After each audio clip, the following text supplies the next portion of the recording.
자, 대통령 선거, 우리도 이제 예상됩니다만 해외에서도 비슷한 일이 많이 있는데 1인자가 되겠다는 대통령의 그 배우자들 관련된 소식이 나오고 있습니다. 프랑스의 대선 주자가 하나 등장했는데 아내 나이가 25 위입니다. 그리고 오래전부터 관계가 있었다는데 과연 어떤 이야기인지 또 보겠습니다. 자, 정상급 가수자 레이디 가가 슈퍼볼 얘기가 계속 화제를 낳고 있는데요. 자, 트럼프 듣고 있다. 현직 대통령에서 직격탄을 날리는 공연을 했습니다. 1억 명이 넘게 지켜봤다는데 과연 어떤 일들이 나라 밖에서 벌어지고 있는지 손소 변호사님. 네.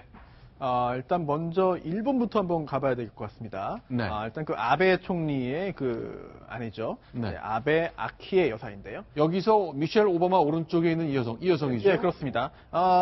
굉장히 이제 그 좀 이색적인 행보를 보이고 있습니다. 지금 보면은요, 이게 그 선술집인데요.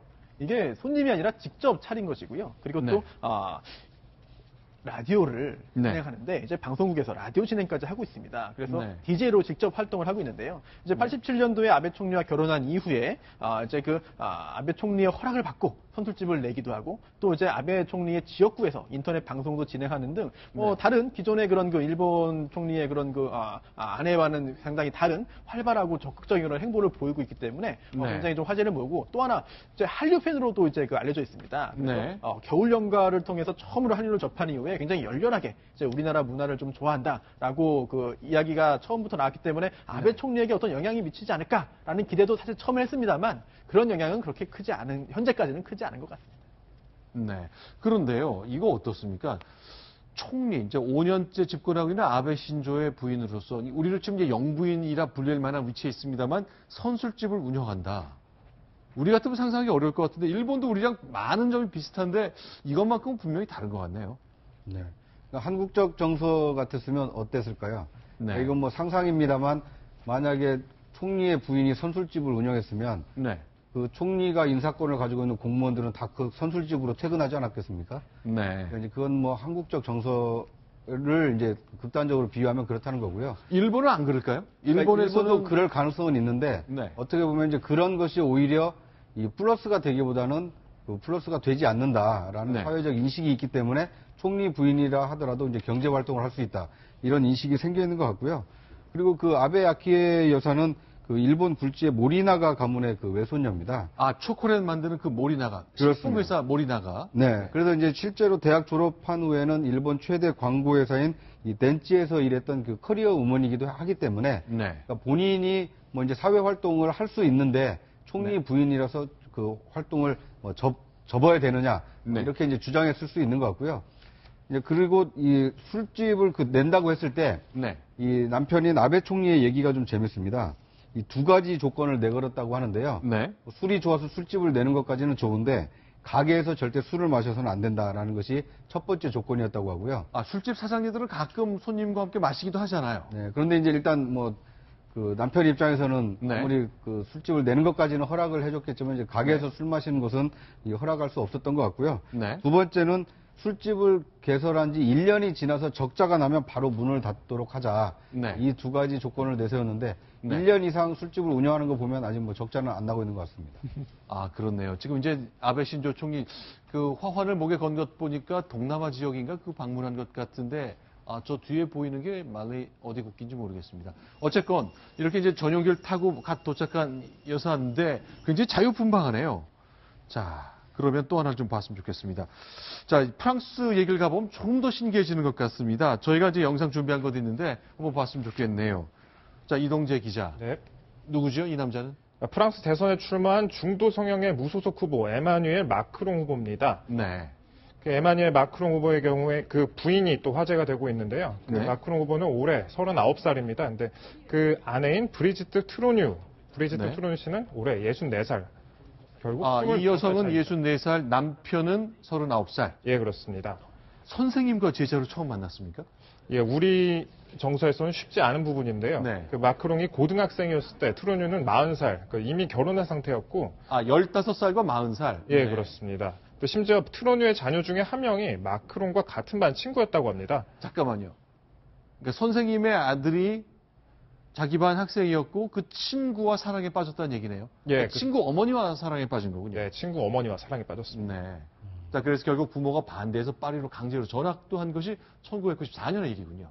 네, 그렇습니다. 그 마크롱은 이제 트루뉴가 지도하던 연극 동아리에서 서로 가까워졌는데요. 네. 마크롱 부모의 반대로 파리로 전학을 가게 됐지만 그때로 장거리 전화로 사랑을 키워갔다고 합니다. 그래서 트루뉴는 결국 남편과 이혼한 후에 파리로 왔고 두 사람은 2007년에 결혼했다고 합니다. 그런데 이제 프랑스 문화에서 우리도 뭐 전 세계나 어디나 마찬가지겠습니다만 내가 사랑하는 여성을 위해서라면 관념도 깨고 사회적 결정도 벗어날 수 있고 부모의 반대도 넘어설 수 있고 이런 남성을 보면 여성들은 더 좋아하지 않습니까? 남자로서 또 정치인으로서. 네, 아무래도 그 우리나라 정서와는 좀 다른 부분이 있는 것 같은데, 네. 만약에 프랑스에서의 반응도 일부 이제 그 비난하는 그런 여론도 있다고 합니다만, 네. 이제 굉장히 좀 관대하게 넘어가는 것 같습니다. 그래서 오히려 이제 나이 차이가 많거나 아니면 과거에 어떻게 만났는지 여부에 집중하기보다는 그 후에 이제 그 여러 그 오랜 긴 시간을 지나면서 결국은 사랑에 성공했다, 결국은 결혼까지 했다, 그동안 긴 시간 동안 서로를 아껴왔다라는 점에 대해서 오히려 좋게 평가해서 네. 오히려 이제 그 대선 국면에서 지지율이 올라가는 그런 요소를 작용하고 있는 것 같고요. 실제로 지금 화면에 보이는 네. 것이 프랑스와 올랑드 대통령인데 그렇습니다. 2년 전에 이제 여배우와 문제가 생겼을 때 국민들 반응은 달랐잖아요. 그렇습니다. 실제로 그 엘리제 궁에 그 여자친구가 있었음에도 같이 있었음에도 네. 혼인을 안 했습니다만 이제 주말에 오토바이를 타고 이제 그 교회로 나가서 여배우와 만났거든요. 그래서 저런 장면이 이제 그 언론에 보도되었는데 사실 네. 우리나라 같았으면은 정말 엄청난 비난을 받았을 텐데 프랑스에서는 탄핵될 사유가 되나요? 이런 건? 탄핵 사안은 아닙니다만 네. 정치적으로 상당히 그 매장될 만한 그런 사안으로 보입니다만 네. 프랑스에서는 당시에 뭐 사생활인데 어떻게 하겠느냐, 뭐 네. 정치만 잘하고 국가만 잘 이제 다스리면 되는 거 아니겠느냐라는 굉장히 쿨한 태도로 넘어갔는데요. 지금 보이는 여성이 줄리 가예, 그러니까 프랑스 올랑드 대통령의 세 번째 부인이 아니고 세 번째 여자친구죠. 한 번도 결혼한 적이 없기 때문에. 그렇습니다. 네. 지금 엘리제 궁에 실제로 여자친구가 있는데도 주말에 몰래 오토바이 헬멧을 쓰고 오토바이를 탄 다음에 교회로 나가서 여배우와의 그 만남을 즐겼는데, 그런데도 대부분의 그런 여론은 관대했습니다. 이런 게 네. 프랑스의 문화를 보여주는 하나의 그 장면 같습니다. 그러니까 이제 공사를 명확히 구분을 하면 공과 사를 구분한다. 네, 그러니까 예를 들면 여자친구를 위해서 어떤 뭐 특혜를 준다거나 아니면 네. 어떤 인사상의 이익을 줬다. 네. 이렇다라면 프랑스도 아마 저건 용납하지 않을 겁니다. 네. 근데 저것은 이제 개인적인 어떤 사생활이고 그 사생활 때문에 이 공적 업무 수행에 뭐 지장을 주지 않는다. 이런 정도의 어떤 그 컨센서스가 있기 때문에 네. 프랑스 문화의 그 똘레랑스가 지금 발휘되고 있다 이렇게 볼 수 있는 것 같고요. 네. 우리나라의 경우에는 이제 공과 사를 엄격하게 구분하기보다는 좀 공사를 좀 섞어서 해석하는 문화가 좀 어느 정도 남아있지 않습니까? 네. 그러다 보니까 사적 인연이 혹시 공적 업무 수행에 지장을 주는 거 아니냐 이런 의구심이 굉장히 좀 팽배해 있는데 오히려 어떻게 보면 공사 구분을 공직자들이 명확히 해서 이 국민들의 신뢰를 좀 쌓는다라면 우리나라에서도 앞으로 뭐 금방은 아니지만 몇십 년 후면 일어날 수 있는 일이 아닐까 하는 생각을 해봅니다. 자, 지금 대통령, 이제 올랑드 대통령 취임식 장면 보고 있습니다. 저도 기억하는데 한 2년 전, 3년 전 뉴스입니다만 그때 저 60대 매갈이 없는 정치인으로 보였던 올랑드한테 저렇게 밤중에 오토바이를 타고 가서 사랑에 빠질 매력이 있었다니 더 멋져 보인다라는 반응이 나와서 제가 깜짝 놀랐던 기억이 있습니다. 자, 이번엔 세 번째 대통령 부인 얘기를 가보겠습니다. 미국 얘기죠. 영상과 함께 좀 시작해봤으면 좋겠습니다. 자, 미국 대통령 트럼프의 부인은 두문불출하다 이제 플로리다 처음 갔잖아요. 네, 그렇습니다. 그러니까 취임식 이후로 뉴욕에 머물면서 모습을 거의 드러내지 않았던 멜라니아인데요. 그 멜라니아 같은 경우에는 그 트럼프로서는 세 번째 결혼한 부인입니다. 그래서 네. 슬로베니아 출신의 모델 출신인데요.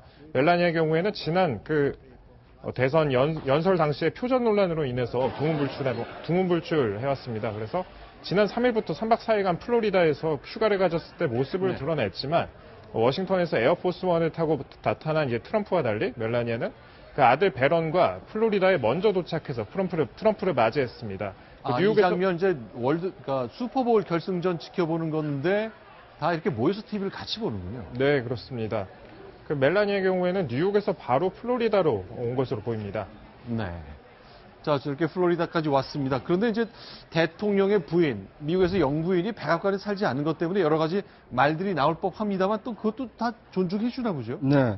이 멜라니아는 지난달 30일에 이 파파라치들이 이 뉴욕에서 멜라니아와 베런의 사진을 찍었다라는 것 외에는 뭐 거의 아무런 얘기가 전해지지 않을 정도로 조용히 지내고 있는데요. 네. 저건 역시 이게 공사 구분이 명확한 그 미국 문화를 좀 보여주고 있는 게 아닌가 싶습니다.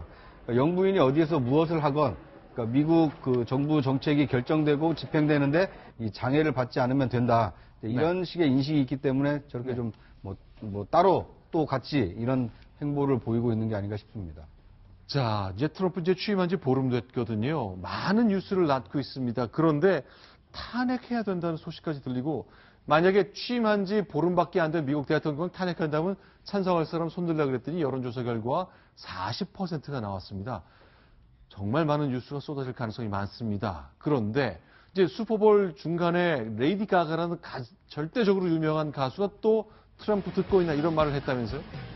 네, 그렇습니다. 이제 그 미국에서 가장 인기 있는 종목이죠. 예, 미식축구 결승전은 슈퍼볼인데 그 중간에 합타임에 쇼를 합니다. 굉장히 주목받는데요. 어제 그 50%의 시청률로 이제 역대 두 번째 높은 시청률이었는데 시청률이 50%. 그렇습니다. 이제 역대 두 번째였는데요. 레이디 가가가 저렇게 공연을 펼치는데요. 실제로 그 레이디 가가는 트럼프에 대해서 반대하는 시위에 참석한 적이 있습니다. 대선 과정에서. 그러다 보니까 어제 합타임 쇼를 하면서도 트럼프에 대해서 대놓고 무언가 비판적인 말을 하지 않겠느냐라고 하는 예측이 있었습니다만 그렇게 이야기를 실제로 비판 발언을 하지는 않았고요. 지금 레이디 가가는 트럼프의 여러 가지 정책들에 대해서 굉장히 비판적인 그런 그 행동들을 보여온 바 있습니다. 이게 지금 중간에 이제 전반전과 후반전 끝나기 전 그 중간에 공연하는 모습이군요. 네, 자, 그렇습니다. 레이디 가가 이름을 많이 들어봤습니다만 저렇게 인기가 있는 가수군요.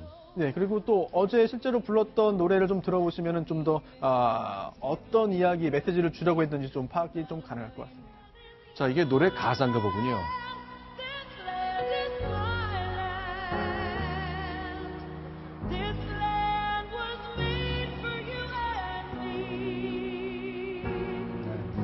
누군가를 들으라고 지금 하는 얘기 같지 않습니까? 네.